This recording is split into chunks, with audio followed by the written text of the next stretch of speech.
पिछले वीडियो में हमने देखा था पर्यावरण के बारे में। किताब के सहारे पढ़ रहे थे।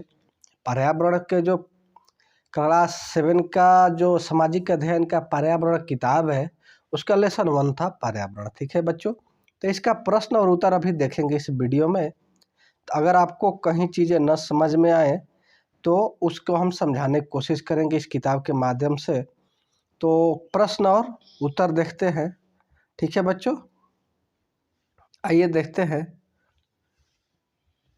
अपने आसपास के स्थल को देखिए और आपके पड़ोस में भूमि का उपयोग किस प्रकार हो रहा है उसकी सूची बनाइए। एनसीईआरटी पाठ्य पुस्तक पेज 3। एनसीईआरटी के किताब में पेज नंबर 3 में आप देख सकते हैं। तो आपके आसपास क्या है, मैं ये नहीं बोल रहा जो मैं बता रहा हूँ वही चीज़ें होगा, बट आपके आसपास क्या है उसके हिसाब से देखना है। ठीक है बच्चों, खेती होगा तो खेती लिखना है, सड़क होगा तो सड़क लिखना है, इंडस्ट्रियल एरिया होगा तो औद्योगिक क्षेत्र लिखना है, दुकान हो सकता है, इंस्टीट्यूट हो सकता है, रेसिडेंशियल बिल्डिंग रहने वाले घर, स्कूल हो सकता है, कॉलेज हो सकता है, जो भी है बच्चों वो लिखना है। ठीक है, नेक्स्ट क्वेश्चन है, अपने घर एवं स्कूल में आप जो पानी उपयोग करते हो कहाँ से आता है? हमारे दैनिक जीवन में पानी के विभिन्न उपयोगों की सूची बनाएं। क्या आपने किसी को पानी व्यर्थ करते देखा है? कैसे? ये बच्चों काफ़ी इम्पोर्टेंट चीज़ है। पानी लोग बहुत बर्बाद करते हैं। हम जो पानी अपने घर में स्कूल में उपयोग करते हो दिल्ली जल बोर्ड से आता है। चलो, ये दिल्ली जो रहते हैं उनके लिए तो दिल्ली जल बोर्ड से आता है, बट कहीं कहीं आप लोगों ने बच्चों देखा होगा कोई कुएं का पानी लाता है, कोई नदी का पानी लाता है, कहीं कोई हैंडपंप का यूज करता है, कहीं कोई मोटर से पानी निकालता है। तरह तरह के सुविधाएं हैं बच्चों। ठीक है, तो आप अपने हिसाब से इसको लिखिए। पानी के उपयोग की सूची देखिए। पीने के लिए, धुलाई के लिए, सफाई के लिए, भोजन तैयार करने के लिए, नहाने के लिए, सीवर में छोड़ने के लिए, या आप एक और बोल सकते हैं खेतों में फसल के लिए। तरह तरह के होते हैं बच्चों। ठीक है, हाँ, मैंने ऐसे बहुत ऐसे लोगों को देखा जो विभिन्न प्रकार से जल को बर्बाद करते हैं। वह जब तक अपने दांतों में ब्रश करते हैं तब तक नल को खुला रखते हैं। बच्चों, आमतौर पे होता क्या है, जब हम ब्रश करते हैं तो नल को खुला छोड़ देते हैं, पानी गिरता रहता है, उस समय हम उसका यूज नहीं करते, जो कि बहुत गलत है। मैंने बहुत सी पानी की टंकी भर जाने के बाद पानी छतों से बहता देखा। जब आप पानी भरते हैं अपने टंकी में और पानी भर जाता है, आपका टंकी फुल हो जाता है तो पानी गिरता है, तो समय से आप अपने मोटर को या जिसके सहारे भी पानी भर रहे हैं उसको बंद कर दें। प्रत्येक दिन मैंने देखा बहुत से लोग अपनी कार धोते हैं और सड़कों को, जो कि उनके घर के सामने की होती है, सड़क किनारे लगे नल से पानी बहता रहता है, लेकिन कोई बंद नहीं करता। तो पानी का बिल्कुल बर्बाद मत कीजिए बच्चों। पानी काफ़ी इम्पोर्टेंट चीज़ है, हमारा एक स्रोत है जो धीरे धीरे ख़त्म हो रहा है। तो डू नॉट वेस्ट वाटर।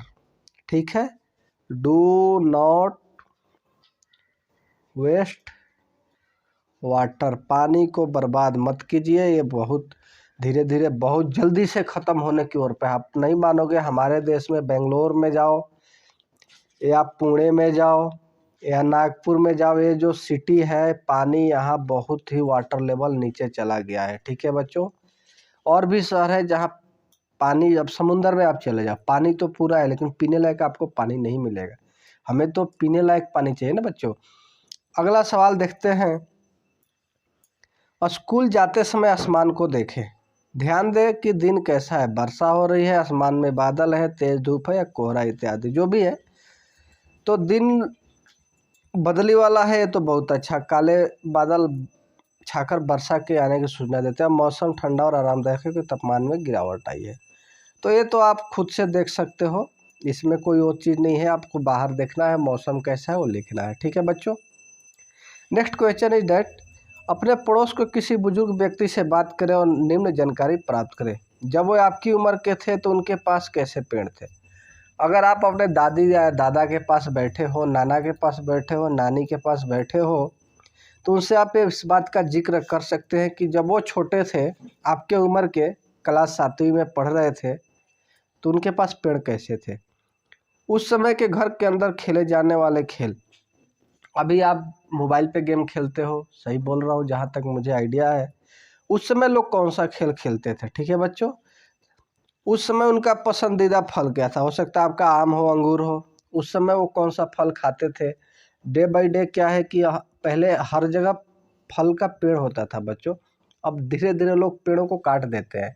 तो जब पेड़ ही नहीं रहेगा तो फल कहाँ से मिलेगा, तो मार्केट से लाते हैं। मार्केट का जो टेस्ट होता है उसमें केमिकल और कैसे कैसे उसको तैयार करते हैं, बट जो नेचुरल चीज़ है, पेड़ से आपको पका हुआ आम मिलता है, उसका टेस्ट एंड एक मार्केट से आमला, दोनों के टेस्ट में काफ़ी फ़र्क होता है। और उम्मीद करते हैं जो पेड़ से गिरा हुआ पका आम है वो आपको अच्छा लगेगा।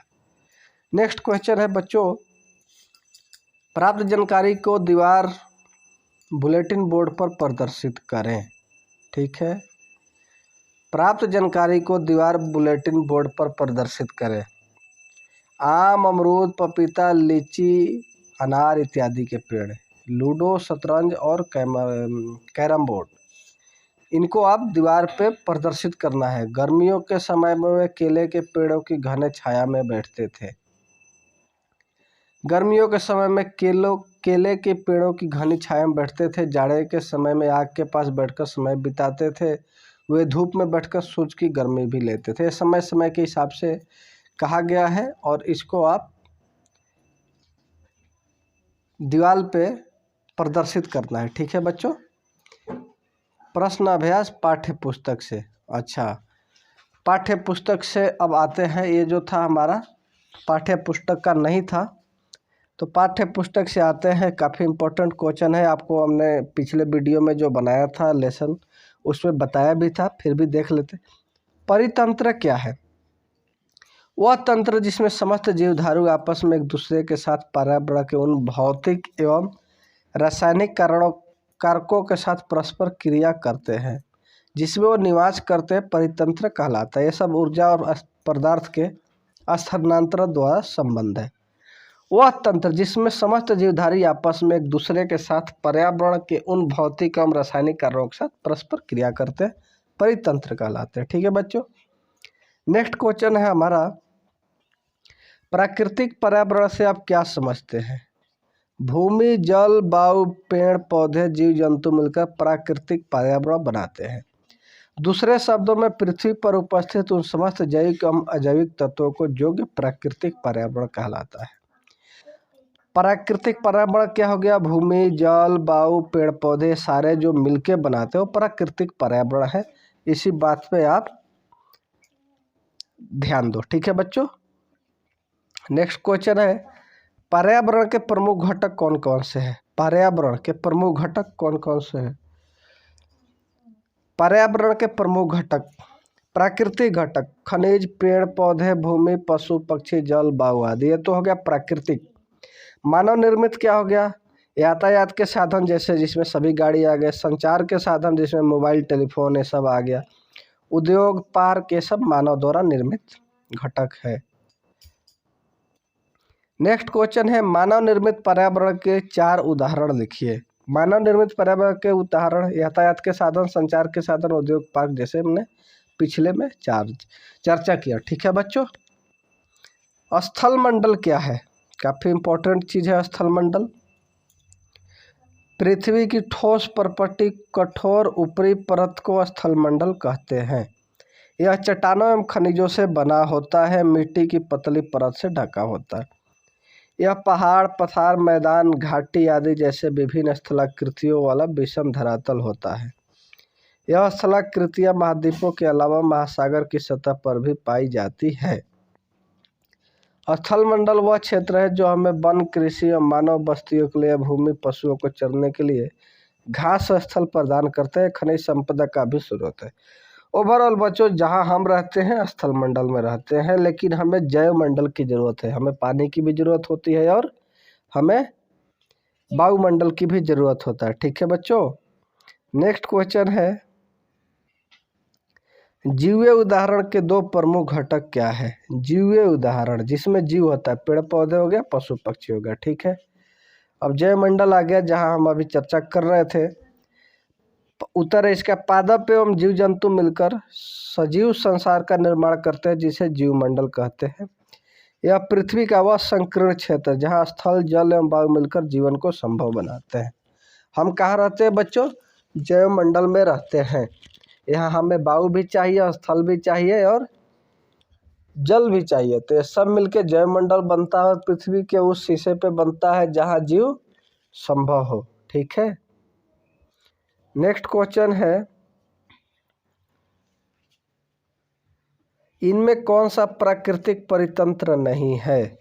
मरुस्थल हो गया प्राकृतिक है, वन हो गया प्राकृतिक है, ताल हो गया, ये प्राकृतिक नहीं है। आंसर हमारा ताल हो जाएगा। ठीक है बच्चों, नेक्स्ट क्वेश्चन है, इनमें कौन सा मानवीय पर्यावरण के घटक नहीं है? स्थल हो जाएगा, क्योंकि ये तो प्राकृतिक है। ठीक है बच्चों, धर्म तो आदमी का बनाया हुआ है, समुदाय आदमी का बनाया हुआ है, तो इसका आंसर हमारा स्थल हो जाएगा। नेक्स्ट क्वेश्चन देखते हैं, इनमें कौन सा मानव निर्मित पर्यावरण है? पहाड़ तो आदमी बना नहीं सकता, समुंदर भी नहीं बना सकता, सड़क बनाया हुआ है, तो आंसर हमारा सड़क हो गया। ठीक है बच्चों, अगला है, इनमें कौन सा पर्यावरण के लिए खतरा है? पादप वृद्धि, जनसंख्या वृद्धि, फसल वृद्धि, तो इसमें हो जाएगा जनसंख्या वृद्धि, क्योंकि बच्चों पौधे बढ़ने से तो कोई दिक्कत नहीं है, फसल बढ़े तो भी कोई दिक्कत नहीं, जनसंख्या बढ़ रहा है, यही लोग अपना पेड़ काट के घर बना लेते हैं, दुनिया को नुकसान कर रहे हैं जनसंख्या, इसलिए हम दो हमारे दो, इससे ज़्यादा नहीं होना चाहिए। ठीक है बच्चों, निम्नलिखित स्तंभों को मिलाकर सही जोड़े बनाएं। ठीक है बच्चों, जैवमंडल, पृथ्वी को घेरने वाले वायु की चादर को जैवमंडल नहीं कहते, जलीय क्षेत्र ये भी जैव, हमारे आसपास ये भी नहीं है। वह संकीर्ण क्षेत्र जहाँ स्थल जल एवं वायु पारस्परिक क्रिया करते हैं, ये हो गया जैवमंडल का हो जाएगा चौथा। जैवमंडल का कौन सा हो जाएगा? चौथा। वायुमंडल, ये देखो वायुमंडल हो जाएगा कौन सा? पृथ्वी को घेरने वाली वायु की चादर। जलमंडल जलीय क्षेत्र हो गया, पर्यावरण हमारे आसपास का क्षेत्र हो गया। आंसर इसका देख लो आप। ठीक है, और है कारण बताइए, मानव अपने पर्यावरण में परिवर्तन करता है, कारण बताइए। मानव अपने पर्यावरण के साथ पारस्परिक क्रिया करता है और उसमें अपनी आवश्यकता के अनुसार परिवर्तन करता है। वह अपनी आवश्यकता के लिए फसल उगाता है, पशुओं को पालता है, वस्तुओं को निर्मित करने के लिए उद्योग की स्थापना करता है, आवागमन के लिए यातायात के साधनों का निर्माण करता है, नदियों पर बांध बांधकर बाढ़ पर नियंत्रण और सिंचाई का प्रबंध करता है। सभी मनुष्य का पर्यावरण से प्राप्त नहीं होता, बल्कि यह पर्यावरण के बदलाव करके प्राप्त करता है। मानव क्या है बच्चों, अपने जरूरत के हिसाब से तरह तरह के परिवर्तन करता है, और ये सारी चीज़ें इसलिए करना पड़ता है क्योंकि नेचुरली प्राकृतिक रूप से हमें सारी चीज़ें नहीं मिलता है। नेक्स्ट है बच्चों, पौधे एवं जीव जंतु एक दूसरे पर आश्रित है। कैसे हैं? सभी पेड़ पौधे जीव जंतु मानव अपने आसपास के पर्यावरण पर आश्रित होते हैं, प्राय वे एक दूसरे पर भी आश्रित हैं। जीवधारियों का आपसी अपने आसपास के पर्यावरण के बीच का संबंध ही परितंत्र का निर्माण करता है। अधिक वर्षा वाले वन, घासस्ता रेगिस्तान, पर्वत, झील, नदी, महासागर एवं छोटे से ताल भी एक परितंत्र हो सकता है। समझ गए बच्चों? क्रियाकलाप देखिए, क्रियाकलाप आपको लिए होमवर्क है। क्रियाकलाप, एक आदर्श पर्यावरण की कल्पना कीजिए जिसमें आप रहना चाहेंगे। इसमें एक आदर्श पर्यावरण का चित्र भी बनाइए। आप कैसे पर्यावरण में रहना चाहेंगे उसका एक कल्पना कीजिए और उसका एक चित्र भी बनाना है। जैसे मान लो आपके आसपास पेड़ पौधे फूल हो, जैसे देखो ये पेड़ पौधे की चर्चा कर रहा है। आदर्श पर्यावरण जिसमें आपको साफ सुथरा हवा मिले, आपको खाने पीने का हर चीज़ मिले नेचुरली रूप से, तो ऐसे पर्यावरण की ही हम कल्पना कर सकते हैं बच्चों। जैसे देखो पिक्चर में बनाया गया है। तो अगले लेसन में अगले वीडियो के साथ मिलेंगे। इस वीडियो में बस इतना ही। पहले लेसन का ये था हमारा प्रश्न उत्तर, और उम्मीद करते आपको समझ में आ गया होगा।